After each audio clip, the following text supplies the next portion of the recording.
सत श्री अकाल जी। पंजाबी खबरों के इस बुलेटिन में तुहाडा स्वागत है। मैं हरप्रीत सिंह गिल। आओ एक नज़र मारते हैं हुण तक दीआं सुर्खियां ते।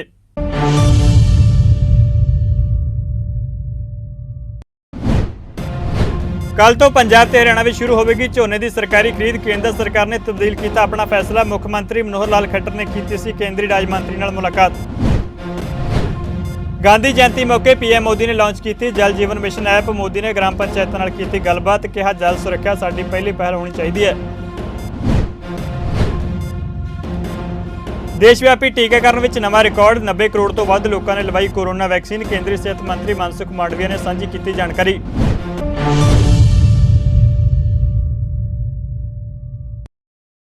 ते हुण खबरां विस्तार नाल। पंजाब ते हरियाणा विच झोने की फसल की सरकारी खरीद शुरू करने की मंग नूं लैके धरना प्रदर्शन कर रहे किसानों लई वड्डी खबर है। दोहां सूबिਆਂ विच 11 अक्तूबर तो शुरू होने वाली झोने की खरीद हुण 11 नूं नहीं सगों भलके शुरू की जाएगी। ये जानकारी हरियाणा के मुख्य मंत्री मनोहर लाल ने खुद दी है। मुख्य मंत्री मनोहर लाल ने केंद्रीय फूड मंत्री अश्विनी चौबे नाल मुलाकात करने तो बाद यह ऐलान किया है। दस्सणयोग है कि हरियाणा में 1 अक्तूबर तो झोने की खरीद शुरू होनी सी, पर 30 सितंबर को केंद्र सरकार वालों जारी आदेश में हरियाणा ते पंजाब में झोने की सरकारी खरीद नूं 11 अक्तूबर तो शुरू करने के निर्देश जारी किए गए सन। इस निर्देश तो बाद हरियाणा में सरकारी खरीद नूं टाल दिता गया सी, जिस कारण मंडियां में फसल लेके पहुंचे किसानों में भारी नाराजगी देखने को मिली सी। मुख्य फसल धान और बाजरा ये होते हैं। धान की प्रोक्योरमेंट का जो समय हमने पहले निश्चित किया था वो 1 अक्टूबर से शुरू किया था, लेकिन जैसा हमको मालूम है इस बार वर्षा लगातार की देरी से भी चल रही है, तो इसके कारण से पहले केंद्रीय मंत्रालय ने, हमारे विभाग ने इसको पोस्टपोन करके 11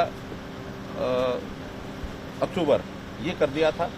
लेकिन हम देखते हैं हरियाणा की मंडियों में धान बहुत सा आ चुका है और उसमें प्रोक्योरमेंट के लिए सब किसानों की ओर से भी मांग थी कि इसको जल्दी शुरू किया जाए। हमने केंद्रीय मंत्रालय से, हमारे अश्विनी चौबे जी से आकर के निवेदन किया कि इसको जल्दी से शुरू किया जाए। तो अभी बैठ करके एक निर्णय ये हुआ है कि कल से विधिवत 3 तारीख से 3 अक्टूबर से और ये प्रोक्योरमेंट जो है वो सब जगह शुरू हो जाएगी।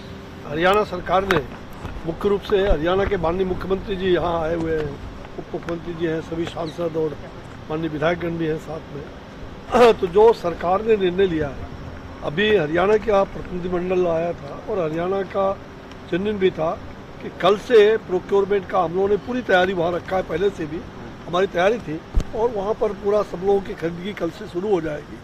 आप जानते हैं कि आदरणीय प्रधानमंत्री जी का किसानों के प्रति जो सब प्रकार से किसानों को कोई दिक्कत ना हो, ये बराबर उनका मार्गदर्शन रहता है और हम लोगों ने वैसी व्यवस्था खड़ी की है। नहीं, पंजाब में भी खरीदारी तो हो रही है और उसमें कहीं कोई दिक्कत नहीं थी। कल से वहाँ ओके कल से दोनों देश के लिए लागू, कल से दोनों जगह हरियाणा और पंजाब दोनों जगह हम करने जा रहे हैं। महात्मा गांधी जयंती मौके प्रधानमंत्री नरेंद्र मोदी ने ग्राम पंचायतों नाल संवाद किया। इस तो बाद जल जीवन मिशन मोबाइल ऐप और राष्ट्रीय जल जीवन फंड नूं लॉन्च किया। इस दौरान उन्होंने पानी समितियों नाल वर्चुअली संवाद किया। पीएम मोदी ने कहा कि जल सुरक्षा साडी पहल होनी चाहिए है, इसलिए सानू जगी पद्धर उत्ते कोशिश करनी होगी। उन्होंने कहा कि पानी सानू प्रसाद की तरह इस्तेमाल करना होगा, सानू पानी नूं लैके आदतां बदलनियां होणगीਆਂ। भारत में कोरोना रोकू टीके दी हुण तक 90 करोड़ तो वध खुराकां दित्तियां जा चुकियां ने। केंद्रीय सेहत मंत्री मनसुख मांडविया ने शनिवार को यह जानकारी दी। दस्सणयोग है कि कोरोना तो बचाव लई देशव्यापी टीकाकरण मुहिम की शुरुआत 16 जनवरी को सेहत कर्मियों को टीके की खुराक देने दे नाल हुई सी, जदों कि 2 फरवरी तो पेशगी मोर्चे उत्ते तैनात कर्मियों के टीकाकरण की शुरुआत की गई सी। भारतीय कोरोना वैक्सीन सर्टिफिकेट नूं मानता ना देने वाली अंग्रेज़ों की बरतानवी सरकार नूं भारत सरकार ने करारा जवाब दिता है। हुण बरतानिया तो आने वाले लोगों को भारत में 10 दिन लई एकांतवास में रहना जरूरी होगा। बरतानिया ने भारत के कोरोना वैक्सीन सर्टिफिकेट नूं अजे तक मानता नहीं दी। इस उत्ते जवाबी कार्रवाई करते हुए भारत सरकार ने फैसला लिया। पहला बरतानिया ने भारत में लगन वाली कोविशील्ड वैक्सीन नूं प्रवानगी प्राप्त टीकिਆਂ तो बाहर रखा सी, जिस उत्ते भारत ने उस प्रति अदले का बदला रवैया अपनाते हुए कार्रवाई करने की चेतावनी दी सी। उस पिछों बरतानिया सरकार ने वैक्सीन नूं प्रवानगी तो दी, पर तकनीकी कुंडी फसाउंदे हुए सर्टिफिकेट उत्ते सवाल चुक दिता सी। देश में जिला हस्पतालों में प्रति 1 लाख आबादी उत्ते औसतन 24 बिस्तरे ने। इस पुडुचेरी में जिला हस्पतालों सब तो वध औसतन 222 बिस्तरे उपलब्ध ने। उत्थे ही बिहार में सब तो घट 6 बिस्तरे ने। नीति आयोग की एक रिपोर्ट में खुलासा किया गया। आयोग की जिला हस्पतालों के कामकाज 'ਚ ਬਿਹਤਰ ਗਤੀਵਿਧੀਆਂ ਉੱਤੇ ਰਿਪੋਰਟ ਵਿੱਚ ਕਿਹਾ ਗਿਆ ਕਿ ਬਿਸਤਰਿਆਂ ਦੀ ਉਪਲਬਧਤਾ, ਮੈਡੀਕਲ ਅਤੇ ਇਲਾਜ ਵਿੱਚ ਡਾਕਟਰ ਦੀ ਮਦਦ ਕਰਨ ਵਾਲੇ ਪੈਰਾਮੈਡੀਕਲ ਕਾਮਿਆਂ ਦੀ ਗਿਣਤੀ, ਜਾਂਚ ਸਹੂਲਤ ਜਿਵੇਂ ਸੰਕੇਤਕਾਂ ਦੇ ਆਧਾਰ ਉੱਤੇ 24 ਸੂਬਿਆਂ ਅਤੇ ਕੇਂਦਰ ਸ਼ਾਸਿਤ ਪ੍ਰਦੇਸ਼ਾਂ ਦੇ 75 ਜ਼ਿਲ੍ਹਾ ਹਸਪਤਾਲਾਂ ਦਾ ਪ੍ਰਦਰਸ਼ਨ ਕਾਫੀ ਬਿਹਤਰ ਹੈ। ਇਸ ਵਿੱਚ ਕਿਹਾ ਗਿਆ ਕਿ ਪ੍ਰਦਰਸ਼ਨ ਨਾਲ ਜੁੜੇ ਪ੍ਰਮੁੱਖ ਸੰਕੇਤਕਾਂ ਦੇ ਆਧਾਰ ਉੱਤੇ ਪ੍ਰਤੀ 1 ਲੱਖ ਦੀ ਆਬਾਦੀ ਉੱਤੇ ਕਾਰਜਸ਼ੀਲ ਹਸਪਤਾਲਾਂ ਵਿੱਚ ਬਿਸਤਰਿਆਂ ਦੀ ਗਿਣਤੀ ਮਹਿਜ਼ 24 ਹੈ। ਕਾਂਗਰਸੀ ਨੇਤਾ ਰਾਹੁਲ ਗਾਂਧੀ ਨੇ ਮਹਾਤਮਾ ਗਾਂਧੀ ਜਯੰਤੀ ਉੱਤੇ ਕੇਂਦਰ ਸਰਕਾਰ ਉੱਤੇ ਸ਼ਬਦੀ ਹਮਲਾ ਬੋਲਿਆ। ਉਹਨਾਂ ਨੇ ਆਪਣੇ ਟਵਿੱਟਰ ਅਕਾਊਂਟ ਉੱਤੇ ਇੱਕ ਵੀਡੀਓ ਪੋਸਟ ਕੀਤੀ ਹੈ ਜਿਸ ਵਿੱਚ ਉਹਨਾਂ ਨੇ ਕਿਸਾਨ ਅੰਦੋਲਨ ਨੂੰ ਲੈ ਕੇ ਕੇਂਦਰ ਉੱਤੇ ਤੰਜ ਕੱਸਿਆ। ਉਹਨਾਂ ਲਿਖਿਆ ਕਿ ਜਿੱਤ ਲਈ ਸਿਰਫ ਇੱਕ ਸੱਤਿਆਗ੍ਰਹੀ ਹੀ ਕਾਫੀ ਹੈ, ਮਹਾਤਮਾ ਗਾਂਧੀ ਨੂੰ ਸ਼ਰਧਾਂਜਲੀ। ਰਾਹੁਲ ਨੇ ਟਵਿੱਟਰ ਉੱਤੇ ਮਹਾਤਮਾ ਗਾਂਧੀ ਸੱਤਿਆਗ੍ਰਹਿ ਅੰਦੋਲਨ ਅਤੇ ਕਿਸਾਨ ਅੰਦੋਲਨ ਦੀ ਵੀਡੀਓ ਵੀ ਸਾਂਝੀ ਕੀਤੀ ਹੈ। ਇਸ ਵੀਡੀਓ ਦੀ ਸ਼ੁਰੂਆਤ ਵਿੱਚ ਲਿਖਿਆ, ਸੱਤਿਆਗ੍ਰਹਿ ਉਦੋਂ ਅਤੇ ਹੁਣ। ਪੰਜਾਬ ਕਾਂਗਰਸ ਦੇ ਸੰਸਦ ਮੈਂਬਰ ਅਤੇ ਵਿਧਾਇਕ ਖੇਤੀਬਾੜੀ ਕਾਨੂੰਨਾਂ ਦੇ ਵਿਰੋਧ ਵਿੱਚ ਦਿੱਲੀ ਦੇ ਜੰਤਰ ਮੰਤਰ ਉੱਤੇ ਧਰਨਾ ਦੇ ਰਹੇ ਨੇ। ਅੱਜ ਉਹਨਾਂ ਨੂੰ 300 ਦਿਨ ਪੂਰੇ ਹੋਣ ਉੱਤੇ ਕਾਂਗਰਸ ਦੇ ਸੰਸਦ ਮੈਂਬਰ ਰਵਨੀਤ ਬਿੱਟੂ, ਗੁਰਜੀਤ ਸਿੰਘ ਔਜਲਾ, ਜਸਵੀਰ ਸਿੰਘ ਡਿੰਪਾ ਤੇ ਵਿਧਾਇਕ ਕੁਲਵੀਰ ਸਿੰਘ ਜੀਰਾ ਸਮੇਤ ਕਾਂਗਰਸੀ ਵਰਕਰਾਂ ਨੇ ਇਕੱਠੇ ਹੋ ਕੇ ਕੇਂਦਰ ਸਰਕਾਰ ਖਿਲਾਫ ਨਾਅਰੇਬਾਜ਼ੀ ਕੀਤੀ ਅਤੇ ਉਹਨਾਂ ਸਰਕਾਰ ਤੋਂ ਮੰਗ ਕੀਤੀ ਕਿ ਉਹ ਖੇਤੀ ਕਾਨੂੰਨਾਂ ਨੂੰ ਵਾਪਸ ਲਵੇ। ਮਹਾਤਮਾ ਗਾਂਧੀ ਜੀ ਦਾ ਜਨਮ ਦਿਨ ਹੈ। ਅਸੀਂ ਇੱਥੇ ਸਾਰੇ ਇਕੱਠੇ ਹੋਏ ਹਾਂ। ਉਹਨਾਂ ਕੋਲੋਂ ਜੋ ਸਿੱਖਿਆ ਉਹ ਇਹ ਕਿ ਵੀ ਜੋ ਵੀ ਅੰਦੋਲਨ ਹੈ ਉਹ ਪੀਸਫੁਲ ਹੋਣਾ ਚਾਹੀਦਾ। ਕੋਈ ਵੀ ਹਿੰਦੁਸਤਾਨ ਦੇ ਵਿੱਚ ਐਸੀ ਮਿਸਾਲ ਨਹੀਂ ਜੋ ਕਿਸਾਨਾਂ ਨੇ ਦਿੱਲੀ ਦੇ ਵਿੱਚ ਅੰਦੋਲਨ ਚਲਾ ਕੇ ਤੇ ਫਿਰ ਵੀ ਪਰਫੈਕਟ ਪੀਸ ਰੱਖਿਆ ਹੋਇਆ। ਮਗਰ ਇਹ ਬੜੀ ਅਫਸੋਸ ਦੀ ਗੱਲ ਹੈ ਕਿ ਸਰਕਾਰ ਦਾ ਦਿਲ ਪਿਘਲਦਾ ਹੀ ਨਹੀਂ। ਸਰਕਾਰ ਨੂੰ ਤਾਂ ਕਾਰਪੋਰੇਟਸ ਤੋਂ ਜਿਹੜੇ ਹਜ਼ਾਰਾਂ ਕਰੋੜ ਆ ਜਾਣੇ ਆ ਔਰ ਪਤਾ ਨਹੀਂ ਉਹਨਾਂ ਦਾ ਕਿਸ ਤਰੀਕੇ ਨਾਲ ਵਰਤਿਆ ਜਾਏਗਾ। ਪਰ ਇੱਕ ਗੱਲ ਪੱਕੀ ਹੈ, ਅਗਰ ਕਾਰਪੋਰੇਟਸ ਆ ਗਏ ਤਾਂ ਕਿਸਾਨਾਂ ਨੂੰ ਇਹ ਇਸ ਵੇਲੇ ਡਰ ਹੈ ਕਿ ਉਹ ਮਰ ਗਏ। ਗਾਂਧੀ ਜੀ ਨੇ ਹਮੇਸ਼ਾ ਪਿੰਡਾਂ ਨੂੰ ਤੇ ਕਿਸਾਨੀ ਨੂੰ ਪਹਿਲ ਦਿੱਤੀ। ਗਾਂਧੀ ਜੀ ਨੇ ਕਿਹਾ ਸੀ ਕਿ ਸਭ ਤੋਂ ਪਹਿਲਾਂ ਕਿਸਾਨਾਂ ਦਾ ਤੇ ਪਿੰਡਾਂ ਦਾ ਇਹਨਾਂ ਦਾ ਵਿਕਾਸ ਕਰੋ, ਕਿਉਂਕਿ ਇੰਡੀਆ ਇੱਥੇ ਦੇਸ਼ ਭਾਰਤ ਜਿਹੜਾ ਇਹ ਪਿੰਡਾਂ 'ਚ ਵੱਸਦਾ ਹੈ।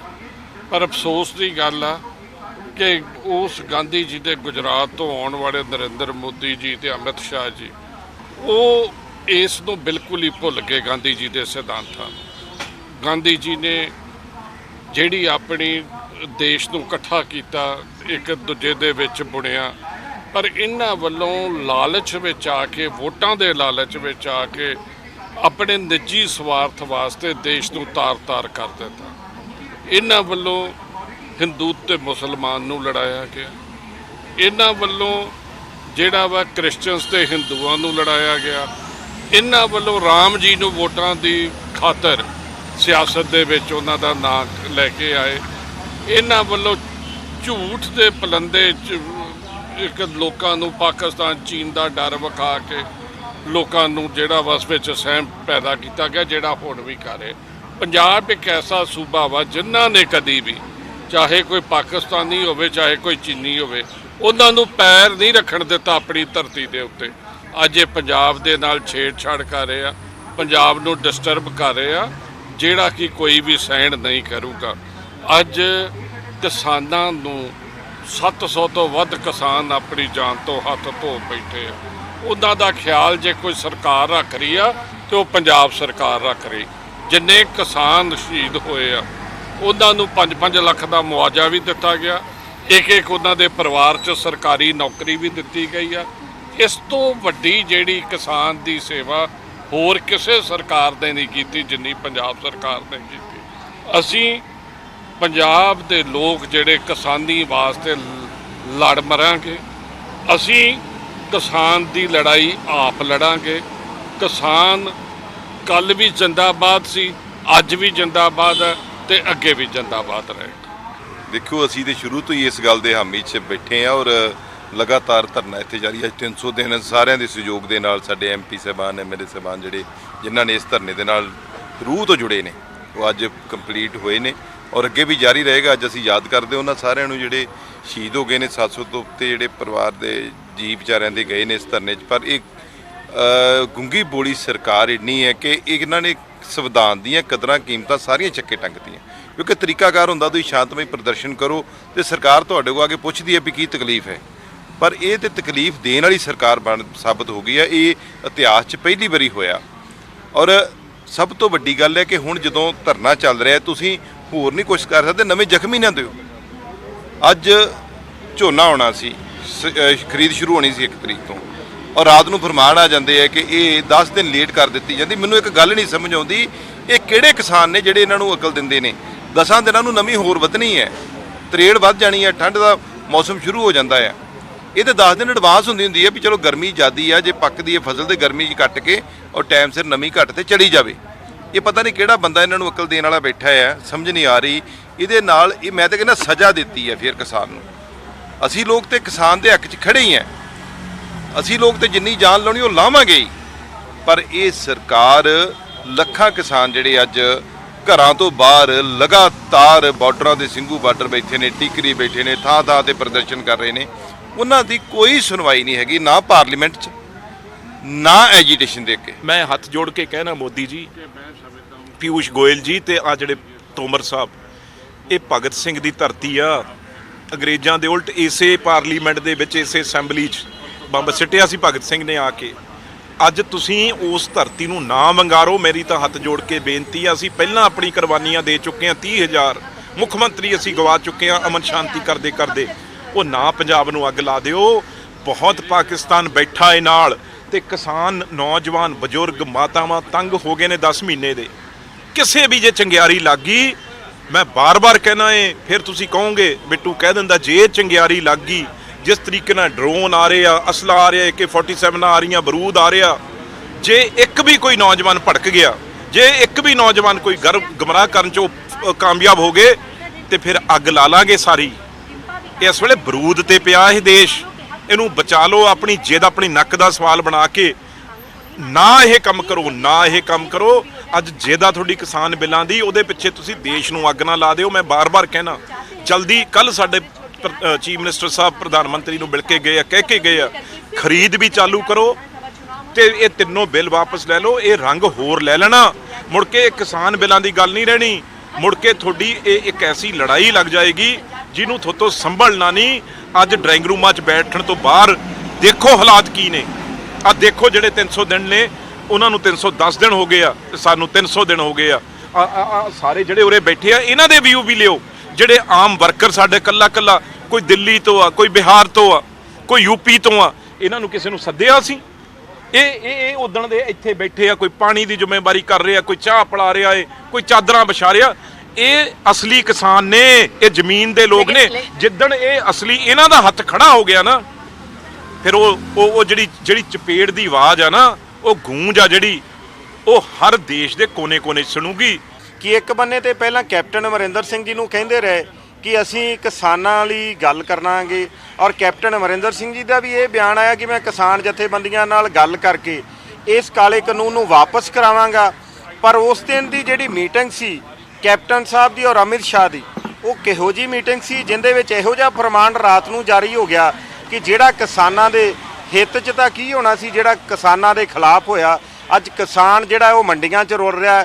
ਅੱਜ ਕਿਸਾਨ ਨੇ ਜਿਹੜੀ ਸੀ ਕਿ ਆਲੂ ਦੀ ਜਿਹੜੀ ਫਸਲ ਜਿਹੜੀ ਸੀ ਕਿ ਕਟਾਈ ਕਰਕੇ ਆਲੂ ਦੀ ਫਸਲ ਬੀਜਣੀ ਸੀ, ਉਹ ਫਸਲ ਜਿਹੜੀ ਇਹ ਨਹੀਂ ਬੀਜੀ ਜਾ ਸਕਦੀ। ਜਿਹੜੀ ਨਮੀ ਦੀ ਗੱਲ ਕਰਦੇ ਨੇ, ਨਮੀ ਤਾਂ ਜਿਹੜੀ ਹੈ ਕਿ ਹੁਣ ਇਦੂ ਗਾਂ ਜਿਹੜੀ ਆ ਦਿਨ ਜਿਹੜੇ ਸੀ ਵਧੀਆ ਲੱਗੇ ਸੀ, ਇਦੂ ਗਾਂ ਤਾਂ ਜਿਹੜੀ ਹੈ ਕਿ ਠੰਡ ਆਉਣੀ ਹੈ, ਔਰ ਠੰਡ ਕਾਰਨ ਜਿਹੜੀ ਉਹ ਨਮੀ ਵਧਣੀ ਹੈ। ਔਰ ਇਹ ਜਿਹੜਾ ਹੈ ਕਿ ਬਹੁਤ ਵੱਡਾ ਇੱਕ ਜਿਹੜਾ ਧੱਕਾ ਜਿਹੜਾ ਕਿਸਾਨਾਂ ਦੇ ਨਾਲ ਕੀਤਾ।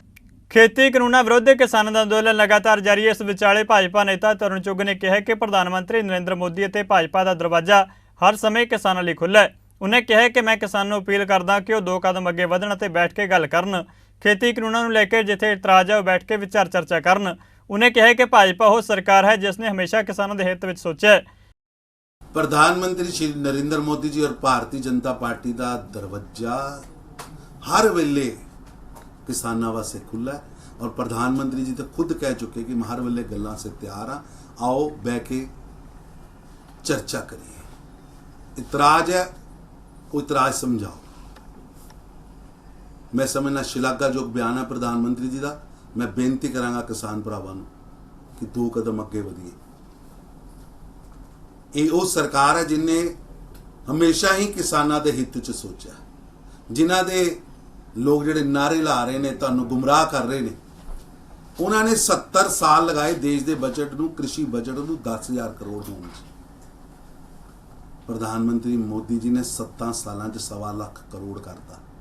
ਉਹਨਾਂ ਦਾ 70 ਸਾਲ ਦੀ 10,000 ਕਰੋੜ ਸਾਲਾਨਾ ਬਜਟ, ਤੇ ਪ੍ਰਧਾਨ ਮੰਤਰੀ ਦਾ 1 ਸਾਲ 'ਚ 1.25 ਲੱਖ ਕਰੋੜ 7 ਸਾਲਾਂ 'ਚ ਪਹੁੰਚਾਤਾ।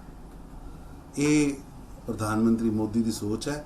ਅੱਜ ਦੇਸ਼ ਦਾ ਕਿਸਾਨ, ਦੇਸ਼ ਦੀ ਕਿਸਾਨੀ, ਦੇਸ਼ ਦਾ ਖੇਤ ਪ੍ਰਧਾਨ ਮੰਤਰੀ ਜੀ ਦੇ ਮੁੱਖ ਏਜੰਡੇ 'ਚ ਹੈ। ऐसे 'ਚ ਸਾਨੂੰ ਅੱਗੇ ਵੱਧ ਕੇ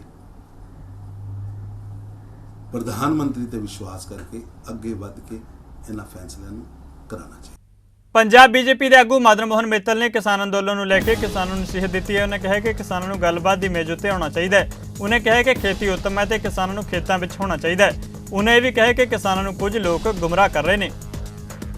ਮੈਂ ਕਿ ਜਿਹੜੇ ਕਿਸਾਨ ਭਰਾ ਹੈ ਉਹ ਸਾਡੇ ਭਰਾ ਹੈ। ਅਸੀਂ ਉਹਨਾਂ ਨੂੰ ਫਸਲ ਉਗਾਉਣ ਦਾ ਜ਼ਿੰਮਾ ਉਹਨਾਂ ਦੇ, ਹਰ ਬੰਦੇ ਜਿੰਮੇ ਆਪਣਾ ਆਪਣਾ ਕੀਤਾ ਹੈ ਔਰ ਉਹਨਾਂ ਦਾ ਪੂਰਾ ਮਾਨ ਸਤਿਕਾਰ ਹੈ। ਮੈਂ ਅੱਜ ਵੀ ਉਹਨਾਂ ਨੂੰ ਬੇਨਤੀ ਕਰਾਂਗਾ ਵੀ ਤੁਸੀਂ ਟੇਬਲ ਤੇ ਆਓ।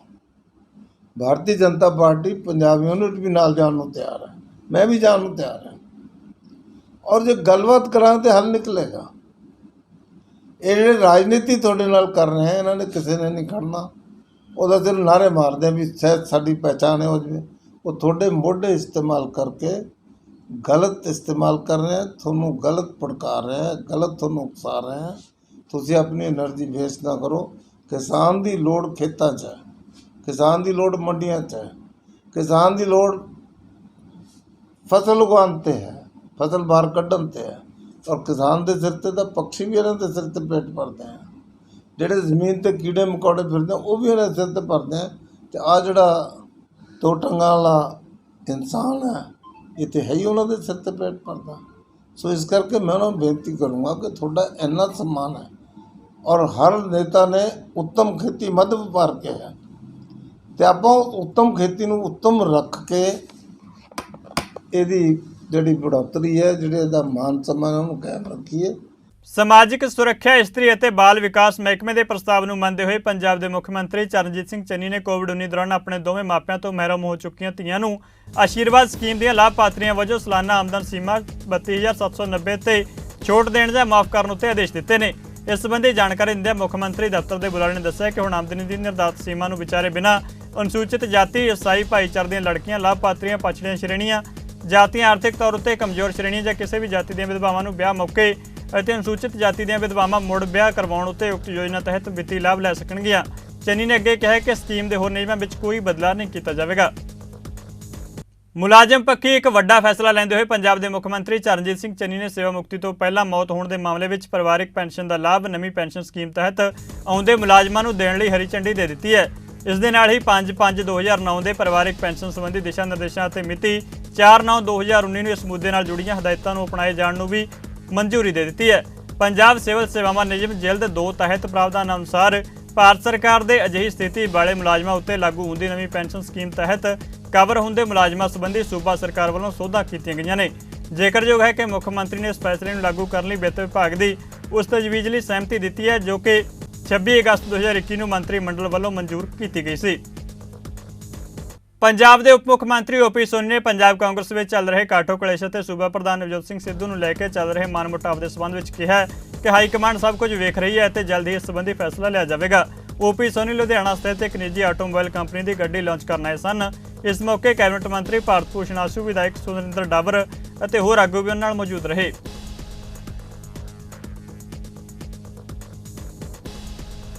ਪੰਜਾਬ ਦੀ ਕਾਂਗਰਸ ਦੀ ਸਿਆਸਤ ਬਿਲਕੁਲ ਠੀਕ ਚੱਲ ਰਹੀ ਹੈ, ਬਿਲਕੁਲ ਠੀਕ ਆ। ਕਿਸੇ ਤਰ੍ਹਾਂ ਦੀ ਕੋਈ ਮੁਸ਼ਕਲ ਨਹੀਂ। ਥੋੜਾ ਬਹੁਤਾ ਪਾਰਟੀਆਂ 'ਚ ਹੁੰਦਾ ਉਹ ਬਿਲਕੁਲ ਠੀਕ ਹੋ ਜਾਂਦਾ।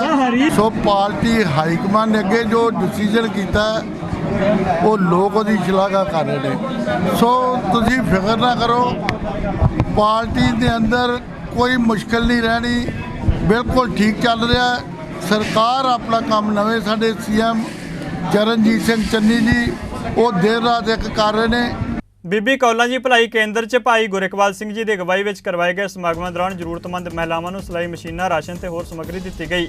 ਇਸ ਮੌਕੇ ਬੀਬੀ ਕੌਲਾਂ ਜੀ ਭਲਾਈ ਕੇਂਦਰ ਵੱਲੋਂ ਇੱਕ ਐਂਬੂਲੈਂਸ ਕੌਲਾਂ ਜੀ ਹਸਪਤਾਲ ਨੂੰ ਭੇਟ ਕੀਤੀ ਗਈ। ਇਸ ਮੌਕੇ ਅਹਿਮ ਸ਼ਖਸੀਅਤਾਂ ਮੌਜੂਦ ਰਹੀਆਂ। ਬੰਦੀ ਛੋੜ ਦਿਵਸ ਨੂੰ ਸਮਰਪਿਤ ਗੁਰੂ ਤੇਗ ਬਹਾਦਰ ਜੀ ਦੇ 400 ਸਾਲਾ ਆਗਮਨ ਪੁਰਬ ਨੂੰ ਸਮਰਪਿਤ ਤੇ ਜੋ ਵਾਹਿਗੁਰੂ ਸੇਵਾ ਲੈ ਰਹੇ ਹੈ, ਅੱਜ ਇਸ ਐਂਬੂਲੈਂਸ ਦੀ ਸ਼ੁਰੂਆਤ ਕੀਤੀ ਜਾ ਰਹੀ ਹੈ। ਇਹਦੇ 'ਚ 3 ਆਕਸੀਜਨ ਸਿਲੰਡਰ ਨੇ, ਹੋਰ ਸਾਰੀ ਤਰ੍ਹਾਂ ਦੇ ਸਾਧਨ ਨੇ, ਕੋਈ ਇਹਦੀ ਭੇਟਾ ਨਹੀਂ ਹੋਏਗੀ।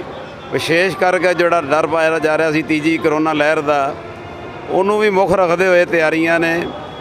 ਇਹ 5 ਲੈਵਲ ਦੀਆਂ ਕੰਸਨਟ੍ਰੇਟਰ ਮਸ਼ੀਨਾਂ, 10 ਲੈਵਲ ਦੀਆਂ ਕੰਸਨਟ੍ਰੇਟਰ ਮਸ਼ੀਨਾਂ ਤੇ ਸਿਲੰਡਰ ਆਕਸੀਜਨ ਦੇ, ਜਿਹਦੀ ਬਹੁਤ ਆਕਸੀਜਨ ਘੱਟ ਹੋ ਜੇ ਉਹਨੂੰ ਫਿਰ ਮਸ਼ੀਨ 10 ਲੈਵਲ ਦੀ ਵੀ ਕੰਮ ਨਹੀਂ ਕਰਦੀ, ਉਹਨੂੰ ਸਿਲੰਡਰ ਦੇਣੇ ਪੈਂਦੇ। ਇਹ ਸਾਰੀਆਂ ਚੀਜ਼ਾਂ ਸਤਿਗੁਰਾਂ ਨੇ ਮੁਹੱਈਆ ਕਰਵਾਈਆਂ ਨੇ।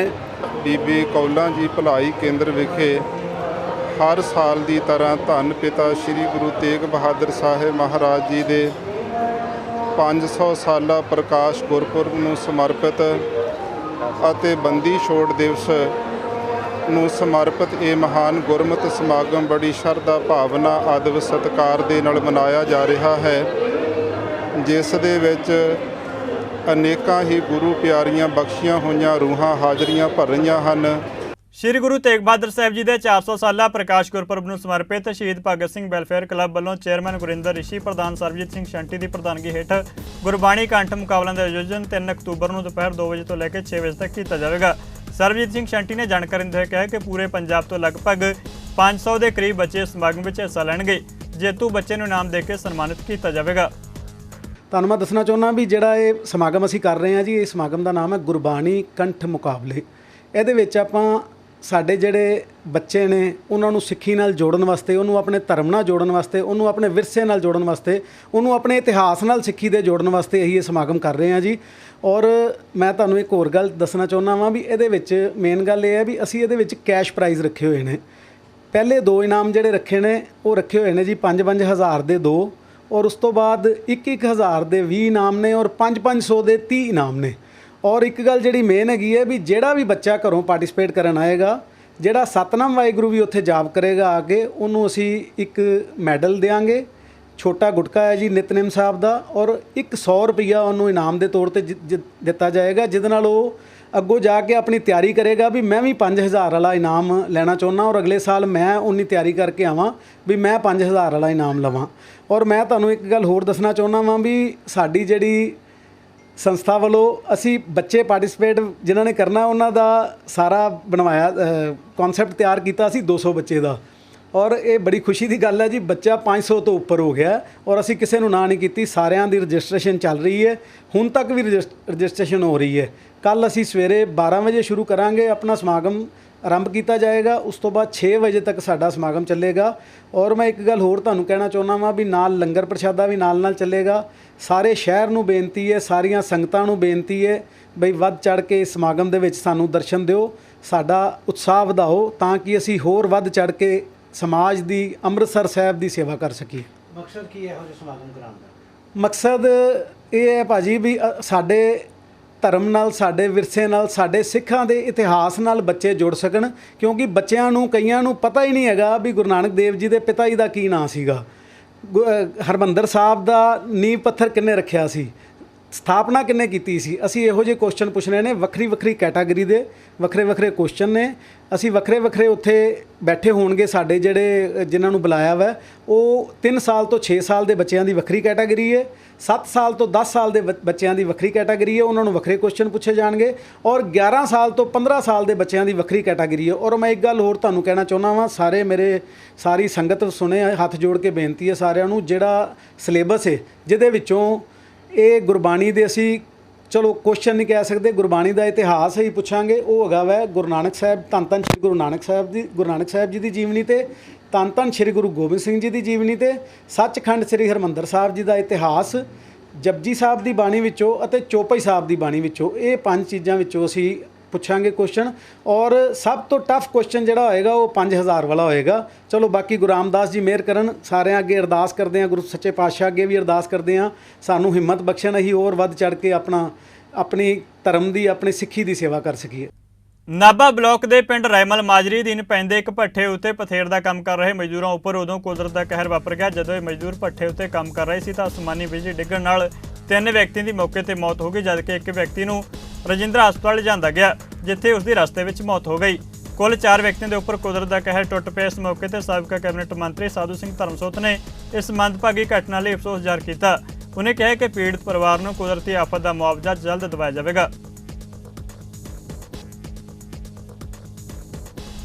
ਹਾਂ, ਬਹੁਤ ਹੀ ਇੱਕ ਕੁਦਰਤ ਦਾ ਕਹਿਰ ਹੋਇਆ।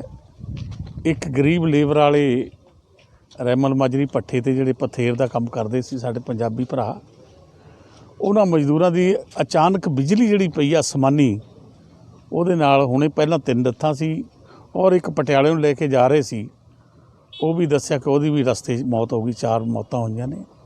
ਮੈਂ ਸਮਝਦਾ ਇੱਕ ਗਰੀਬ ਪਰਿਵਾਰਾਂ ਨੂੰ ਐਡਾ ਵੱਡਾ ਝਟਕਾ ਲੱਗਿਆ, ਐਡਾ ਵੱਡਾ ਦੁੱਖ ਪਹੁੰਚਿਆ, ਇਸ ਨੂੰ ਪੂਰਾ ਨਹੀਂ ਕੀਤਾ ਜਾ ਸਕਦਾ। ਔਰ ਮੈਨੂੰ ਪਤਾ ਲੱਗਿਆ ਅਸੀਂ ਇੱਥੇ ਆ ਹਸਪੀਟਲ 'ਚ ਆਏ ਹਾਂ ਔਰ ਦੇਖੋ ਡੈੱਡ ਬੋਡੀਆਂ ਆ ਰਹੀਆਂ ਨੇ ਦੇਖਣ ਵਾਸਤੇ। ਸਰਕਾਰ ਵੱਲੋਂ SDM ਸਾਹਿਬ ਆਏ ਨੇ, ਮੈਂ ਤਾਂ MLA ਤੌਰ 'ਤੇ ਆਇਆ ਔਰ ਅਸੀਂ ਸਰਕਾਰ ਵੱਲੋਂ ਲਿਖ ਕੇ ਭੇਜਾਂਗੇ, SDM ਸਾਹਿਬ ਵੀ ਲਿਖ ਕੇ ਭੇਜਣਗੇ ਕਿ ਇਹਨਾਂ ਦੇ ਪਰਿਵਾਰਾਂ ਨੇ ਜੋ ਕੁਦਰਤੀ ਆਫਤ ਦਾ ਮੁਆਵਜ਼ਾ ਹੈ ਉਹ ਜਲਦੀ ਤੋਂ ਜਲਦੀ ਅਸੀਂ ਦਿਵਾਵਾਂਗੇ। ਪਟਿਆਲਾ ਦੇ SST ਨਗਰ 'ਚ ਸਥਿਤ ਪ੍ਰਾਚੀਨ ਨੈਣਾ ਦੇਵੀ ਮੰਦਿਰ ਦੇ ਟਰੱਸਟ ਦੀ ਅਹਿਮ ਬੈਠਕ ਕੀਤੀ ਗਈ, ਜਿਸ ਵਿੱਚ ਪਟਿਆਲਾ ਦੇ ਸਮੂਹ ਹਿੰਦੂ ਸੰਗਠਨਾਂ ਦੇ ਨੁਮਾਇੰਦਿਆਂ ਨੇ ਸ਼ਮੂਲੀਅਤ ਕੀਤੀ। ਟਰੱਸਟ ਦੇ ਮੈਂਬਰਾਂ ਤੇ ਹੋਰ ਆਗੂਆਂ ਨੇ ਕਿਹਾ ਕਿ ਕੁਝ ਸ਼ਰਾਰਤੀ ਅਨਸਰਾਂ ਵੱਲੋਂ ਮੰਦਿਰ ਦੇ ਕੰਮਾਂ ਵਿੱਚ ਰੁਕਾਵਟ ਪਾਏ ਜਾਣ ਦੀ ਕੋਸ਼ਿਸ਼ ਕੀਤੀ ਜਾ ਰਹੀ ਹੈ, ਜਿਸ ਨੂੰ ਬਰਦਾਸ਼ਤ ਨਹੀਂ ਕੀਤਾ ਜਾਵੇਗਾ। ਦਰਅਸਲ ਮੰਦਿਰ ਕਮੇਟੀ ਵੱਲੋਂ ਲੰਗਰ ਹਾਲ ਦਾ ਨਿਰਮਾਣ ਕੀਤਾ ਜਾ ਰਿਹਾ, ਜਿਸ ਨੂੰ ਲੈ ਕੇ ਕੁਝ ਲੋਕਾਂ ਵੱਲੋਂ ਇਤਰਾਜ਼ ਕੀਤੇ ਜਾ ਰਹੇ ਨੇ। ਉਹਨੇ ਕਿਹਾ ਕਿ ਇਤਰਾਜ਼ ਬੇਬੁਨਿਆਦ ਨੇ।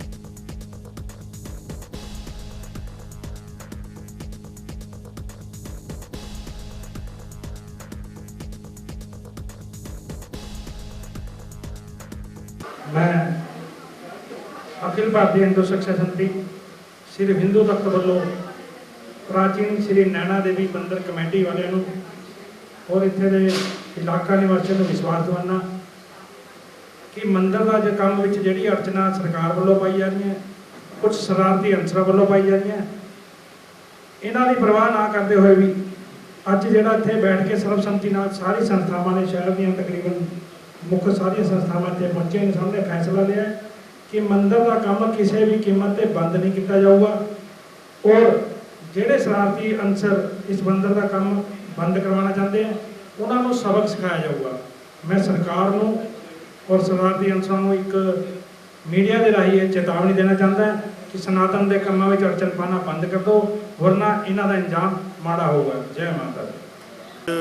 जो प्राचीन नैना देवी मंदिर SST नगर पटियाले डिवेलपमेंट का काम चल रहा है, उस डिवेलपमेंट के काम के शहर दियां बहुत सारिया संस्थावां ने सहयोग किया तो सहयोग करने लिए इत्थे पहुंचिया ने। तो मैं नैना देवी मंदिर कमेटी वालों सारिया धार्मिक समाजिक जथेबंदियां संस्थावां जिन्नियां भी इत्थे सहयोग करने लिए पहुंचिया ने, मैं मंदिर कमेटी वालों तो अपने वालों सारा का मैं धन्नवाद करदा। और जो मंदिर का काम डिवेलपमेंट का चल रहा बहुत खुशी की गल है भी जो मंदिर कमेटी है बहुत लंबे समय तो इलाका निवासियों की मदद के नाल भी मंदिर का डिवेलपमेंट का काम चल रहा। बहुत अच्छा मंदिर जो प्राचीन तकरीबन 1972 तो इत्थे मंदिर है भी जदों इंप्रूवमेंट ट्रस्ट बनया भी नहीं सीगा। तो मैं तो जिन्नियां भी संस्थावां इत्थे आईयां ने अज जो माड़ी मोटी कोई दिक्कत इंप्रूवमेंट ट्रस्ट वालों सानू लगी तो मैं तो यही कहूँगा भी ये मंदिर का काम है, हिंदू धर्म की आस्था जुड़ी हुई है भी किसी भी तरीके की असी मंदिर वास्ते कोई रुकावट नहीं आन देवांगे। असी पूरा इलाका सारिया शहर दियां धार्मिक समाजिक एसोसीएशनां का साथ लेके इस मंदिर के काम नूं सिरे लावांगे और पूरी जिन्नी दी डिवेलपमेंट है वो असी इहदी कंप्लीट करावांगे और जिमें भी इलाके की आस्था जुड़ी हुई है उसनूं असी उस तरीके नाल बरकरार रखांगे। जे कोई दिक्कत आंदी है इंप्रूवमेंट ट्रस्ट वालों तो इंप्रूवमेंट ट्रस्ट ही उसका जिम्मेवार होएगा कि जोड़े लोग ने बड़े शांतमई नाल और कानून के मुताबिक अपना काम कर रहे हैं। मैं फिर इत्थे सारे आई हुई संस्थावां का और मीडिया का मैं धन्नवाद करता। जय हिंद। अज माता श्री नैना देवी मंदिर जो SST नगर पटियाला च मौजूद है, अज इत्थे जिहड़ा तुसीं लोकां दा इकट्ठ देखिया मंदिर जो कि ये प्राचीन मंदिर है, यह 1972 ਦੇ ਵਿੱਚ ਮੰਦਰ ਦਾ ਨਿਰਮਾਣ ਹੋਇਆ ਤੇ ਇੰਪਰੂਵਮੈਂਟ ਟਰਸਟ ਨੇ ਇਹ ਜ਼ਮੀਨ ਹੈ ਜਿਹੜੀ 1974 ਦੇ ਵਿੱਚ ਰਿਕਵਾਇਰ ਕੀਤੀ ਹੈ। ਮੰਦਿਰ ਇੰਪਰੂਵਮੈਂਟ ਟਰਸਟ ਦੇ ਹੋਣ ਤੋਂ ਆਉਣ ਤੋਂ ਪਹਿਲਾਂ ਦਾ ਇੱਥੇ ਬਣਿਆ ਹੋਇਆ ਹੈ ਤੇ ਇਸ ਮੰਦਿਰ ਦੀ ਜਿਹੜੀ ਉਸਾਰੀ ਹੈ ਉਸ ਦਾ ਕੰਮ ਉਸੇ ਢੰਗ ਦੇ ਨਾਲ ਕੀਤਾ ਗਿਆ ਜੋ ਜਾਇਜ਼ ਸੀ। ਇਸ ਦਾ ਜੋ ਕੰਪਲੈਕਸ 1972 ਚ ਪਹਿਲਾਂ ਤਿਆਰ ਕੀਤਾ ਹੋਇਆ ਸੀ ਉਹਦੇ ਉਸੇ ਵਿੱਚ ਅਸੀਂ ਇਹਨੂੰ ਰੈਨੋਵੇਟ ਕਰਦੇ ਰਹੇ ਹਾਂ ਜੋ ਉਸ ਟਾਈਮ ਦੀ ਕਮੇਟੀ ਸੀ। ਇਸ ਮੰਦਿਰ ਨੂੰ ਅਸੀਂ ਇੰਪਰੂਵਮੈਂਟ ਟਰਸਟ ਤੋਂ ਕੰਟਰੋਲ ਰੇਟ ਤੇ ਬੇਨਤੀ ਕਰਕੇ ਉਹਨਾਂ ਨੇ ਮੰਦਿਰ ਲਈ ਸਾਨੂੰ ਇਹ ਦਿੱਤਾ ਜਿਹਦੀ ਅਸੀਂ ਪੂਰੀ ਪੇਮੈਂਟ ਵੀ ਭਰ ਚੁੱਕੇ ਹਾਂ। ਜੋ ਸਟਰਕਚਰ ਉੱਪਰ ਅਸੀਂ ਹੁਣ ਬਣਾ ਰਹੇ ਹਾਂ ਮੰਦਿਰ ਦਾ ਉਹਦੇ ਵਿੱਚ ਅਸੀਂ ਲੰਗਰ ਹਾਲ ਬਣਾ ਰਹੇ ਹਾਂ ਲੋਕਾਂ ਦੀ ਸੁਵਿਧਾ ਲਈ ਤੇ ਲੋਕਾਂ ਤੋਂ ਪੈਸਾ ਇਕੱਠਾ ਕਰਕੇ ਹੀ ਇਹ ਬਣਾਇਆ ਜਾ ਰਿਹਾ ਤੇ ਕੁਝ ਸ਼ਰਾਰਤੀ ਬੰਦੇ ਆ ਜਿਹੜੇ ਇਸ ਗੱਲ ਨੂੰ ਨਹੀਂ ਚੰਗਾ ਸਮਝਦੇ ਕਿ ਲੋਕ ਗਲੀਆਂ ਦੇ ਵਿੱਚ ਹੀ ਬੈਠ ਕੇ ਲੰਗਰ ਛਕਣ ਕਿ ਮੰਦਿਰ ਦੇ ਵਿੱਚ ਉੱਪਰ ਇਹ ਹਾਲ ਦੀ ਉਸਾਰੀ ਨਾ ਹੋਵੇ ਤਾਂ ਕਿ ਇੱਥੇ ਜੋ ਵੀ ਟਾਈਮ ਤੇ ਕੋਈ ਕੈਂਪ ਲਾਉਣਾ ਹੈ ਜਾਂ ਕੋਈ ਜਿਸ ਤਰ੍ਹਾਂ ਕੋਵਿਡ ਦੀ ਆਪਦਾ ਆ ਗਈ ਸੀ ਉਸ ਤਰ੍ਹਾਂ ਦੇ ਅਸੀਂ ਕੈਂਪ ਵੀ ਇੱਥੇ ਲਵਾਉਣੇ ਆ। ਉਹਦੇ ਲਈ ਸਾਨੂੰ ਇਹ ਸੀ ਕਿ ਮੰਦਿਰ ਕੰਪਲੈਕਸ ਤੋਂ ਹਟ ਕੇ ਉੱਪਰਲੀ ਮੰਜ਼ਿਲ ਦੇ ਉੱਤੇ ਇਹ ਸਾਰੇ ਕੈਂਪ ਵਗੈਰਾ ਲਗਾਏ ਜਾਣ, ਲੋਕਾਂ ਦੀ ਸਹਾਇਤਾ ਕੀਤੀ ਜਾਵੇ। ਇਸ ਮਨਸੇ ਦੇ ਨਾਲ ਅਸੀਂ ਉੱਪਰ ਇਹ ਲੰਗਰ ਹਾਲ ਦਾ ਨਿਰਮਾਣ ਕਰਨ ਲੱਗੇ ਹਾਂ ਲੇਕਿਨ ਕੁਝ ਬੰਦਿਆਂ ਨੇ ਸ਼ਰਾਰਤ ਕਰਕੇ ਇਸ ਨੂੰ ਰੋਕਣ ਦੀ ਕੋਸ਼ਿਸ਼ ਕੀਤੀ ਹੈ। ਮੈਂ ਅੱਜ ਆਪ ਦੇ ਨਾਲ ਗੱਲ ਕਰਦੇ ਹੋਏ ਲੋਕਾਂ ਨੂੰ ਇਹ ਬੇਨਤੀ ਕਰਦਾ ਕਿ ਉਹ ਆਪਣੀ ਬੁੱਧੀ ਨੂੰ ਸਹੀ ਕਰਨ ਤੇ ਇਸ ਦੇ ਜਿਹੜੇ ਨਿਰਮਾਣ ਦੇ ਵਿੱਚ ਰੁਕਾਵਟ ਪਾਉਂਦੇ ਆ ਉਹਦੇ ਤੋਂ ਉਹ ਪਾਪਾਂ ਦੇ ਭਾਗੀ ਨਾ ਹੋਣ। ਇਸ ਗੱਲ ਦਾ ਸਮਾਜ ਦੇ ਵਿੱਚ ਇਸ ਇਲਾਕੇ ਦੇ ਵਿੱਚ ਇਹਨਾਂ ਲੋਕਾਂ ਦੇ ਪ੍ਰਤੀ ਬਹੁਤ ਰੋਸ ਹੈ ਕਿ ਜਿਨ੍ਹਾਂ ਨੇ ਇਹ ਸ਼ਿਕਾਇਤ ਕੀਤੀ ਹੈ ਝੂਠੀ, ਜਦ ਕਿ ਜਿਹੜੀ ਇਹ ਸ਼ਿਕਾਇਤ ਕਰਨ ਵਾਲੇ ਬੰਦੇ ਆ ਆਲਰੇਡੀ ਪਹਿਲਾਂ ਹੀ ਇਸ ਮੰਦਿਰ ਦੇ ਟਰਸਟ ਦੇ ਟਰਸਟੀ ਵੀ ਹੈ। ਜਿਸ ਚੀਜ਼ ਨੂੰ ਇਹ ਕਹਿੰਦੇ ਆ ਕਿ ਇਲੀਗਲ ਬਣਿਆ ਹੋਇਆ ਉਹ ਬੰਦੇ ਇਸ ਮੰਦਿਰ ਦਾ ਚੇਅਰਮੈਨ ਵੀ ਰਹੇ ਨੇ, ਪੈਟਰਨ ਵੀ ਰਹੇ ਨੇ, ਲੇਕਿਨ ਉਹ ਬੰਦੇ ਸਾਰੀਆਂ ਗੱਲਾਂ ਇੱਕ ਆਪਣਾ ਅਹੁਦਾ ਲੈਣ ਦੇ ਲਈ ਈਰਖਾ ਰੱਖਦੇ ਨੇ ਕਿ ਸਾਨੂੰ ਇਸ ਪਦ ਤੋਂ ਹਟਾਤਾ ਜੀ, ਹੁਣੇ ਮੰਦਿਰ ਨਜਾਇਜ਼ ਹੈ। ਮੈਂ ਇਹੀ ਗੱਲ ਅਪੀਲ ਕਰਦਾ ਕਿ ਇਹ ਬਾਜ਼ ਆਉਣ, ਨਹੀਂ ਜਿੰਨਾ ਵੀ ਹਿੰਦੂ ਸਮਾਜ ਅੱਜ ਤੁਸੀਂ ਦੇਖਿਆ ਘੱਟੋ ਘੱਟ 40 ਸੰਸਥਾਵਾਂ ਇੱਥੇ ਇਕੱਠੀਆਂ ਹੋਈਆਂ, ਉਹਨਾਂ ਦੇ ਵਿੱਚ ਇਸ ਗੱਲ ਦਾ ਰੋਸ ਹੈ ਕਿ ਜੇ ਇਹ ਮੰਦਿਰ ਨਿਰਮਾਣ ਦੇ ਵਿੱਚ ਕੋਈ ਰੋਕ ਪਾਉਂਦੇ ਨੇ ਤਾਂ ਉਹ ਧਰਨੇ ਦੇਣਗੇ। ਅਸੀਂ ਜੋ ਵੀ ਇੱਥੇ ਕੰਮ ਕਰਾਂਗੇ ਲੀਗਲ ਤੌਰ ਤੇ ਕਰਾਂਗੇ, ਕਾਰ ਸੇਵਾ ਦੇ ਰੂਪ 'ਚ ਕਰਾਂਗੇ। ਅਸੀਂ ਨਾ ਕਿਸੇ ਨਾਲ ਕੋਈ ਵਾਅਦਾ ਕਰਨਾ ਨਾ ਕੋਈ ਵਿਤਕਰਾ ਕਰਨਾ, ਸਮਾਜ ਭਲਾਈ ਦਾ ਕੰਮ ਹੈ। ਅਸੀਂ ਹੁਣ ਵੀ ਹੋਪ ਰੱਖਦੇ ਹਾਂ ਕਿ ਬੰਦੇ ਜਿਹੜੇ ਭੜਕੇ ਹੋਏ ਆ ਵਾਪਸ ਆਉਣ, ਮਾਤਾ ਤੋਂ ਭੁੱਲ ਬਖਸ਼ਾਉਣ ਤੇ ਸਾਡੇ ਨਾਲ ਮੋਢਾ ਲਾ ਕੇ ਕੰਮ ਕਰਨ। ਜੈ ਮਾਤਾ ਦੀ। ਅੱਜ ਅਸੀਂ ਪਟਿਆਲਾ ਦੇ SST ਨਗਰ ਦੇ ਵਿੱਚ ਸਥਿਤ ਪ੍ਰਾਚੀਨ ਨੈਣਾ ਦੇਵੀ ਮੰਦਿਰ ਟਰਸਟ ਦੀ ਮੀਟਿੰਗ ਦੇ ਵਿੱਚ ਪਟਿਆਲੇ ਦੇ ਸਮੂਹ ਹਿੰਦੂ ਸੰਗਠਨ ਇੱਥੇ ਸ਼ਾਮਲ ਹੋਏ ਹਾਂ ਕਿਉਂਕਿ ਇਸ ਮੰਦਿਰ ਦੀ ਡਿਵੈਲਪਮੈਂਟ ਦੇ ਵਿੱਚ ਪ੍ਰਸ਼ਾਸਨ ਵੱਲੋਂ ਤੇ ਕੁਝ ਮੰਦਬੁੱਧੀ ਸ਼ਰਾਰਤੀ ਲੋਕਾਂ ਵੱਲੋਂ ਮੰਦਿਰ ਦੀ ਡਿਵੈਲਪਮੈਂਟ ਦੇ ਵਿੱਚ ਵਾਧਾ ਪਾਉਣ ਦੀ ਕੋਸ਼ਿਸ਼ ਕੀਤੀ ਗਈ। ਉਸ ਦੇ ਲਈ ਇੱਥੇ ਸਾਰਿਆਂ ਨੇ ਇਹ ਫੈਸਲਾ ਕੀਤਾ ਹੈ ਕਿ ਮੰਦਿਰ ਦੇ ਕਿਸੇ ਕੰਮ ਦੇ ਵਿੱਚ ਕੋਈ ਰੁਕਾਵਟ ਨਾ ਪ੍ਰਸ਼ਾਸਨ ਨੂੰ ਪਾਉਣ ਦਿੱਤੀ ਜਾਏਗੀ, ਨਾ ਹੀ ਇੱਥੇ ਮੰਦਬੁੱਧੀ ਲੋਕਾਂ ਨੂੰ ਪਾਉਣ ਦਿੱਤੀ ਜਾਏਗੀ। ਉਸ ਦੇ ਲਈ ਸਾਨੂੰ ਸਾਰੇ ਸਮਾਜ ਨੂੰ ਔਰ ਸਾਰੇ ਸੰਗਠਨਾਂ ਵੱਲੋਂ ਜੋ ਵੀ ਕੁਰਬਾਨੀ ਕਿੰਦਾ ਦੇਣੀ ਪਊਗੀ ਉਹਦੇ ਲਈ ਅਸੀਂ ਲੋਕ ਦੇਵਾਂਗੇ ਕਿ ਇੱਕ ਵੀ ਕਦਮ ਸਾਡਾ ਪਿੱਛੇ ਨਹੀਂ ਹੋਏਗਾ ਕਿਉਂਕਿ ਸਾਡਾ 50 ਸਾਲ ਤੋਂ ਉੱਪਰ ਪੁਰਾਣਾ ਪ੍ਰਾਚੀਨ ਨੈਣਾ ਦੇਵੀ ਮੰਦਿਰ ਦੇ ਨਾਂ ਦੇ ਨਾਲ ਮਸ਼ਹੂਰ ਹੈ ਔਰ ਇੱਥੇ ਦੇ ਇਲਾਕਾ ਨਿਵਾਸੀਆਂ ਦੀ ਆਸਥਾ ਔਰ ਵਿਸ਼ਵਾਸ ਇੰਨਾ ਜ਼ਿਆਦਾ ਹੈ ਕਿ ਇੱਥੇ ਸਮੂਹ ਇਲਾਕਾ ਨਿਵਾਸੀ ਚਾਹੁੰਦੇ ਨੇ ਕਿ ਇੱਥੇ ਉੱਪਰ ਲੰਗਰ ਹਾਲ ਬਣੇ, ਉੱਪਰ ਇੱਥੇ ਕਿਦਾ ਕੋਈ ਧਰਮਸ਼ਾਲਾ ਦਾ ਆਯੋਜਨ ਹੋਵੇ ਕਿਉਂਕਿ ਮੰਦਿਰ ਦੀ ਜਿਹੜੀ ਕੰਸਟਰਕਸ਼ਨ ਆ ਉਹ ਪੂਰੀ ਹੋਈ ਵੀ ਹੈ ਤੇ ਜਦੋਂ ਵੀ ਕੋਈ ਲੰਗਰ ਵਗੈਰਾ ਲੱਗਦਾ ਹੈ ਤਾਂ ਲੋਕਾਂ ਨੂੰ ਗਲੀ ਦੇ ਵਿੱਚ ਖੜ੍ਹ ਕੇ ਲੰਗਰ ਗ੍ਰਹਿਣ ਕਰਨਾ ਪੈਂਦਾ ਹੈ ਜਿਸ ਦੇ ਨਾਲ ਸਾਡੀ ਆਸਥਾ ਨੂੰ ਠੇਸ ਵੀ ਵੱਜਦੀ ਹੈ। ਇਸ ਦੇ ਲਈ ਇੱਕ ਵਾਰ ਫੇਰ ਮੈਂ ਕਿ ਪ੍ਰਸ਼ਾਸਨ ਨੂੰ ਔਰ ਜਿਹੜੇ ਲੋਕ ਇੱਥੇ ਰੁਕਾਵਟ ਪਾਉਣਾ ਚਾਹੁੰਦੇ ਆ ਉਹਨਾਂ ਨੂੰ ਚੇਤਾਵਨੀ ਦੇ ਲਹਿਜੇ ਦੇ ਵਿੱਚ ਵੀ ਇਹ ਗੱਲ ਕਹਿ ਰਹੇ ਹਾਂ ਕਿ ਪਰਮਾਤਮਾ ਉਹਨਾਂ ਨੂੰ ਸ਼ਕਤੀ ਦੇਵੇ, ਉਹ ਆਪਣੀਆਂ ਕੋਝੀਆਂ ਹਰਕਤਾਂ ਤੋਂ ਬਾਜ਼ ਆ ਜਾਣ। ਅਸੀਂ ਤਾਂ ਇਹ ਮੰਦਿਰ ਦਾ ਜਿਹੜਾ ਕੰਮ ਹੈ ਉਹ ਪੂਰਾ ਕਰਕੇ ਹੀ ਦਮ ਲਵਾਂਗੇ। ਕਾਬਲ ਲਗਭਗ 40 ਤੋਂ ਵੱਧ ਸੰਸਥਾ ਦੇ ਨੁਮਾਇੰਦੇ ਜੋ ਇੱਥੇ ਇਸ ਨੈਣਾ ਦੇਵੀ ਮੰਦਿਰ SST ਨਗਰ ਦੇ ਅੰਦਰ ਆਪਣੀ ਸੰਸਥਾਵਾਂ ਦੀ ਨੁਮਾਇੰਦਗੀ ਕਰ ਰਹੇ ਨੇ। ਅੱਜ ਜਦ ਸਾਰਿਆਂ ਨੂੰ ਪਤਾ ਲੱਗਾ ਕਿ ਇਸ ਪ੍ਰਾਚੀਨ ਮੰਦਰ ਦੇ ਲਈ ਕੁਝ ਸ਼ਰਾਰਤੀ ਤੱਤ ਇਹ ਨਹੀਂ ਚਾਹੁੰਦੇ ਕਿ ਇਹ ਮੰਦਰ ਦੀ ਡਿਵੈਲਪਮੈਂਟ ਹੋਵੇ। ਉਹ ਰੋਕ ਪਾਉਣ ਦੀ ਕੋਸ਼ਿਸ਼ ਕਰ ਰਹੇ ਨੇ। ਉਹਦੇ ਲਈ ਅਸੀਂ ਇੱਥੇ ਲੋਕ ਇਕੱਠੇ ਹੋਏ ਹਾਂ। ਸਾਨੂੰ ਇਹ ਨਾ ਸਮਝੋ ਕਿ 40 ਜਾਂ 50 ਹਾਂ। ਜੇ ਅਸੀਂ ਅੱਜ 50 ਹਾਂ ਤਾਂ ਕੱਲ੍ਹ ਨੂੰ ਜ਼ਰੂਰਤ ਪੈਣ ਵੇਲੇ ਅਸੀਂ 50,000 ਦੀ ਵੀ ਤਫੀਕ ਰੱਖਦੇ ਹਾਂ ਕਿ ਉਰੇ ਸਾਰਾ ਸ਼ਹਿਰ ਵੀ ਬੰਦ ਕਰਾ ਸਕਦੇ ਹਾਂ। ਸਾਨੂੰ ਸਰਕਾਰ ਮੰਦਰ ਬਣਾਉਣ ਦੇ ਅੰਦਰ ਕੋਈ ਅੜਚਨ ਨਾ ਪਾਵੇ। ਇਹ ਸਰਕਾਰ ਨੂੰ ਸਾਡੀ ਬੇਨਤੀ ਵੀ ਹੈ ਔਰ ਚੇਤਾਵਨੀ ਵੀ ਹੈ। 2 ਅਕਤੂਬਰ ਗਾਂਧੀ ਜਯੰਤੀ ਦੇ ਮੌਕੇ ਉੱਤੇ ਪਟਿਆਲਾ ਸ਼ਹਿਰ ਦੀਆਂ ਵੱਖ-ਵੱਖ ਅਹਿਮ ਸ਼ਖਸੀਅਤਾਂ ਨੇ ਮਹਾਤਮਾ ਗਾਂਧੀ ਦੇ ਬੁੱਤ ਉੱਤੇ ਫੁੱਲ ਮਾਲਾਵਾਂ ਭੇਟ ਕੀਤੀਆਂ ਅਤੇ ਉਹਨਾਂ ਦੇ ਜਨਮ ਦਿਵਸ ਨੂੰ ਖੁਸ਼ੀ ਨਾਲ ਮਨਾਇਆ। ਇਸ ਮੌਕੇ ਸਾਰਿਆਂ ਨੇ ਆਮ ਜਨਤਾ ਨੂੰ ਮਹਾਤਮਾ ਗਾਂਧੀ ਦੇ ਦੱਸੇ ਹੋਏ ਰਾਹ ਉੱਪਰ ਚੱਲਣ ਦੀ ਅਪੀਲ ਕੀਤੀ। ਇਸ ਮੌਕੇ ਪਟਿਆਲਾ ਸ਼ਹਿਰ ਦੇ ਮੇਅਰ ਸੰਜੀਵ ਸ਼ਰਮਾ ਬਿੱਟੂ, ਬੀਜੇਪੀ ਦੇ ਮੁੱਖ ਬੁਲਾਰੇ ਭੁਪੇਸ਼ ਅਗਰਵਾਲ, ਕਾਂਗਰਸ ਕਮੇਟੀ ਦੇ ਜ਼ਿਲ੍ਹਾ ਪ੍ਰਧਾਨ ਕੇ ਮਲਹੋਤਰਾ, ਬੀਜੇਪੀ ਵਿੱਚ ਸ਼ਾਮਲ ਹੋਏ ਗੁਰਜੀਤ ਸਿੰਘ ਕੋਹਲੀ ਅਤੇ ਹੋਰ ਸ਼ਖਸੀਅਤਾਂ ਨੇ ਪਹੁੰਚ ਕੇ ਸ਼ਮੂਲੀਅਤ ਕੀਤੀ। ਗਾਂਧੀ ਜਯੰਤੀ ਦੇ ਉੱਪਰ ਜਿਹੜੀ ਮਹਾਤਮਾ ਗਾਂਧੀ ਜੀ ਨੇ ਸਾਨੂੰ ਸੰਦੇਸ਼ ਦਿੱਤਾ ਹੈ, ਸਾਡੀ ਜਿਹੜੀ ਰਾਜਨੀਤਿਕ ਸੁਤੰਤਰਤਾ ਤੋਂ ਵੀ ਉੱਪਰ ਸਵੱਛਤਾ ਹੈ। ਸਾਨੂੰ ਆਪਣੇ ਸ਼ਹਿਰ ਨੂੰ, ਆਪਣੇ ਦੇਸ਼ ਨੂੰ ਸਾਫ਼ ਸੁਥਰਾ ਤੇ ਸਵੱਛ ਰੱਖਣ ਦੇ ਲਈ ਵਚਨਬੱਧ ਹੋਣਾ ਚਾਹੀਦਾ ਹੈ। ਅੱਜ ਸਾਡੀ ਦੇਸ਼ ਦੀ ਜਿਹੜੀ ਆਬਾਦੀ ਵੱਧ ਹੈ, ਸਾਡੇ ਕੋਲ ਏਰੀਆ ਘੱਟ ਹੈ। ਜਦੋਂ ਅਸੀਂ ਲੋਕ ਇਸ ਦੇਸ਼ ਦੇ ਨਾਗਰਿਕ, ਆਪਣੇ ਸ਼ਹਿਰ ਦੇ ਨਾਗਰਿਕ ਅਸੀਂ ਜ਼ਿੰਮੇਵਾਰ ਬਣ ਗਏ ਤਾਂ ਮੈਂ ਇਹ ਦਾਅਵੇ ਨਾਲ ਗੱਲ ਕਹਿ ਸਕਦਾ ਕਿ ਅਸੀਂ ਆਪਣੇ ਦੇਸ਼ ਨੂੰ ਸਵੱਛ ਕਰ ਲਾਂਗੇ। ਮੇਰੇ ਸਾਹਿਬ ਗੱਲ ਕੀਤੀ ਜਾਵੇ ਕਾਂਗਰਸ ਇਸ ਟਾਈਮ ਸਥਿਤੀ ਬਿਲਕੁਲ ਹਿੱਲੀ ਹੋਈ ਹੈ। ਕੈਪਟਨ ਸਾਹਿਬ ਦੇ ਅਸਤੀਫੇ ਦੀ ਗੱਲ ਕੀਤੀ ਜਾਵੇ, ਯੂਨੀਵਰਸਿਟੀ ਦੀ ਗੱਲ ਕੀਤੀ ਜਾਵੇ, ਕਿੱਦਾਂ ਲੱਗਦਾ ਆਉਣ ਵਾਲੇ ਮਾਹੌਲ ਇਸ ਟਾਈਮ ਸਿਆਸਤ ਦਾ ਕਿੱਦਾਂ ਦਾ ਹੋਏਗਾ? ਦੇਖੋ, ਪਹਿਲਾਂ ਵੀ ਸਾਰਾ ਕੁਝ ਠੀਕ ਹੋਇਆ, ਆਉਣ ਵਾਲੇ ਸਮੇਂ ਦੇ ਵਿੱਚ ਵੀ ਸਾਰਾ ਕੁਝ ਠੀਕ ਹੋਏਗਾ, ਕੋਈ ਇਹੋ ਜਿਹੀ ਗੱਲ ਨਹੀਂ। ਜੇ ਕੈਪਟਨ ਸਾਹਿਬ ਵੱਲੋਂ ਕੋਈ ਆਪਣੀ ਪਾਰਟੀ ਜਾਂ ਕੋਈ ਹੋਰ ਪਾਰਟੀ ਵੱਲ ਦਿੱਤਾ ਤਾਂ ਤੁਸੀਂ ਉਹਦੇ ਨਾਲ ਬਿਲਕੁਲ ਨਾ ਸਾਥ ਦੇਖੋ, ਜਿਹੜਾ ਕੱਲ੍ਹ ਨੂੰ ਹੋਣਾ ਉਹਦੇ ਬਾਰੇ ਤਾਂ ਕਿਸੇ ਨੂੰ ਵੀ ਕੁਝ ਨਹੀਂ ਪਤਾ, ਨਾ ਮੈਨੂੰ ਪਤਾ, ਨਾ ਤੁਹਾਨੂੰ ਪਤਾ, ਨਾ ਪ੍ਰੈਸ ਨੂੰ ਪਤਾ। ਨਾ ਸਥਿਤੀ ਬਾਰੇ ਕੀ ਕਹਿਣਾ ਚਾਹੋਗੇ? ਜਦੋਂ ਸਮਾਂ ਆਊਗਾ ਉਹਦੀ ਗੱਲ ਕਰਾਂਗੇ ਨਾ ਜੀ। ਆਪਾਂ ਉਸ ਬਾਰੇ ਅੱਜ ਕਿਵੇਂ ਗੱਲ ਕਰ ਸਕਦੇ ਹਾਂ? ਕੋਈ ਵੀ ਗੱਲ। ਅਸੀਂ ਕਾਂਗਰਸ ਪਾਰਟੀ ਦੇ ਵਿੱਚ ਹਾਂ, ਕਾਂਗਰਸ ਪਾਰਟੀ ਨੇ ਸਾਨੂੰ ਬਣਾਇਆ। ਹਾਂਜੀ, ਬਿਲਕੁਲ। ਗਾਂਧੀ ਜਯੰਤੀ ਵਾਲੇ ਦਿਨ ਅਸੀਂ ਬੜੇ ਭਾਰਤੀ ਪੂਰੇ ਹਿੰਦੁਸਤਾਨ ਦੇ ਵਿੱਚ ਭਾਰਤੀ ਜਨਤਾ ਪਾਰਟੀ ਵੱਲੋਂ ਸਾਰੇ ਕਾਰਜਕਰਤਾ ਨੂੰ ਆਪਣਾ ਬੜੇ ਅੱਛੇ ਢੰਗ ਦੇ ਨਾਲ ਇਸ ਨੂੰ ਸ਼ਰਧਾ ਸੁਮਨ ਅਰਪਿਤ ਕਰ ਰਹੇ ਹਾਂ ਔਰ ਇਸ ਨੂੰ ਮਨਾ ਰਹੇ ਹਾਂ। ਔਰ ਪਾਰਟੀ ਵੱਲੋਂ ਸਾਡੇ ਯੁਵਾ ਮੋਰਚਾ ਵੱਲੋਂ ਇਹ ਪ੍ਰੋਗਰਾਮ ਕੀਤੇ ਜਾ ਰਹੇ ਹਨ।